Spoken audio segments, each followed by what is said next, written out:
What is the production follow up?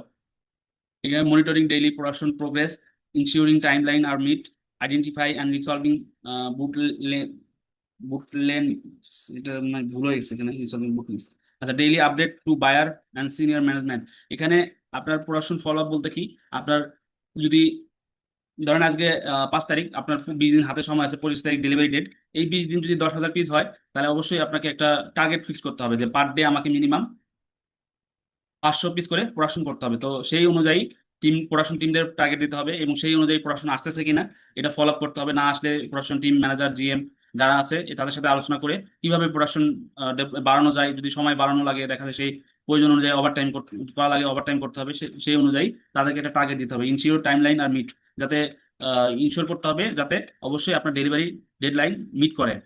এবং identify এবং রিসলভিং, আপনি কিভাবে এই যে রিসলভিং করতেছেন এটা আইডেন্টিফাই করে তারপর রিসলভিং করতে হবে। এবং daily update to buyer to senior merchandiser. আপনি যদি জুনিয়র হন বা প্রোডাকশন রিপোর্টার হন, তাহলে অবশ্যই আপনাদেরকে সিনিয়রদেরকে ডেইলি বেসিস আপডেট করতে হবে কোন কোন দিন কত প্রোডাকশন আসতেছে।